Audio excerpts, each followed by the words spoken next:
this is just a real short list of what some of those things are.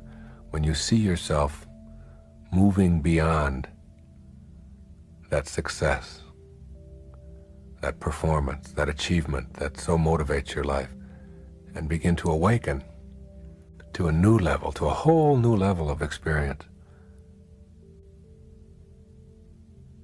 You'll see it this way. The first thing you'll notice is a tendency to think and act spontaneously, rather than on fears based on your past experiences. In other words, you begin to trust and surrender and to have a sense of spontaneity about your life. And you're not always focused on whether it's going to work out or not going to work out, and be afraid if it doesn't. And those thoughts are you're no longer wanting those thoughts to expand in your life. And then you'll notice an unmistakable ability to enjoy each moment of your life. Every moment becomes an exquisite part of your existence. And you'll find yourself, even in times when you used to think of them as boring or routine, like, maybe getting in an airport and being delayed for a couple of hours, you begin to find an unmistakable ability to enjoy that, and to not judge it, and to see it for what it is, and to even be grateful for it, that you're not getting on a plane that wasn't supposed to leave at that time. You begin to see it that way. And you begin to enjoy the little things that we so take for granted. The moments with your children. The times when there's chaos around and you think, oh my God, I'm never going to get through this. You suddenly can stop yourself in the middle of that and see the irony and the fun and the joy in it. And the quiet times, and even driving back and forth to work, or you find yourself having this unmistakable new ability to enjoy every moment that you find in your life and to treat it all as a gift. It's a sign of the awakened life. You also find that you're developing a loss of interest in judging other people. You're off of judgment. You're moving beyond that. You understand the truth and the notion that you don't define other people with your judgments. You define yourself as someone who needs to judge. That each one of us is defined by our own thoughts and our own actions. And even those people who are behaving in ways that are antisocial and that are criminal and so on, you find yourself less judging them and more seeing them for what they are. Not saying that they shouldn't be held accountable and responsible, of course. But that judgment, that inner hostility, that inner anger toward them is replaced by a sense of wondering, how could that little baby at one time who was in its mother's arms turn out this way? What created that? And I wonder if there's anything I can do to help eliminate that in other children, rather than the judgment. You find a loss of interest in interpreting the actions of other people. You don't become this great interpreter for what everybody is and what everybody is doing. The awakened life beckons you to just sort of observe it, to note it. And even in your own behavior, you become less inclined to interpret it and more inclined to say that this is just an indication of where I am or where I am not at this particular moment.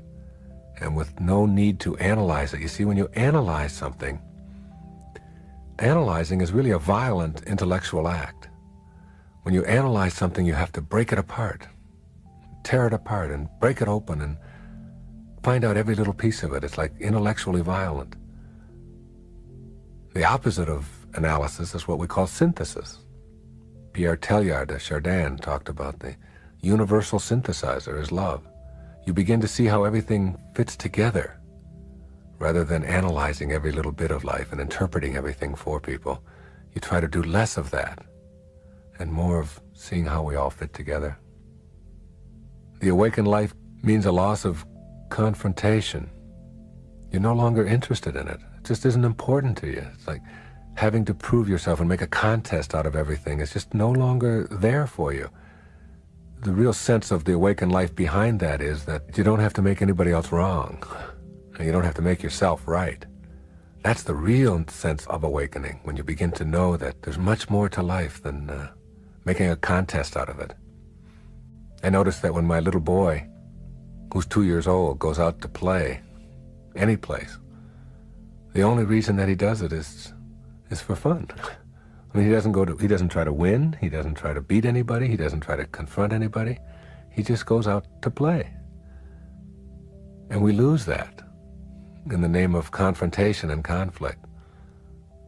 I remember Tom Crum talking in his book, The Magic of Conflict, about an example of if you were an adult and you went to a playground and you decided to sit down with a 3-year-old and to make sandcastles. And you made all these beautiful sandcastles, and suddenly the 3-year-old stood up and kicked your sandcastle over. What would you do with that? I mean, you wouldn't try to make him wrong and make yourself right, and you wouldn't have a fit about it, and you wouldn't scream, and you wouldn't holler, and you wouldn't say, how dare you do this, such a thing, and be all upset about it, and I've made a contest out of it. You'd say, this is what 3-year-olds do. They knock over sandcastles, and it's just for play. You begin to develop that sense that inside every one of us is a little 2-year-old who wants to come out and play and doesn't have to win and doesn't have to beat anybody and doesn't have to be in conflict or confrontation. That little child inside of you begins to surface when you start awakening. You lose the ability to worry. I didn't say you lose worry, you lose the ability to worry. It's no longer part of you. You begin to understand the absurdity of worry. You begin to see that it makes no sense to worry about the things that you have no control over. Because if you have no control over them, it makes no sense to worry about them. And then it makes no sense to worry about the things that you do have control over. Because if you got control over them, it makes no sense to worry about them. And there goes everything that you ever worried about. You either have control or you don't. And if you don't, you move on. And if you do, you take control. As you awaken, you lose that ability to just worry about things and instead accept them. You'll notice frequent, overwhelming episodes of appreciation, as she puts it. Frequent, overwhelming episodes of appreciation. Appreciating everything, being thankful. It's one of the great ways to become awakened in your life, is to be thankful for everything and to give thanks for it. You know, I'd like to see the churches of America have services on Sunday morning where they have like Liver Appreciation Day, you know, it's like to appreciate your liver every Sunday and have an ode to the liver, you know, and a theology of the liver and how grateful we are for our liver. And if we didn't have our liver, imagine, you know, and then the next week is like, you know, the Heart Appreciation Week.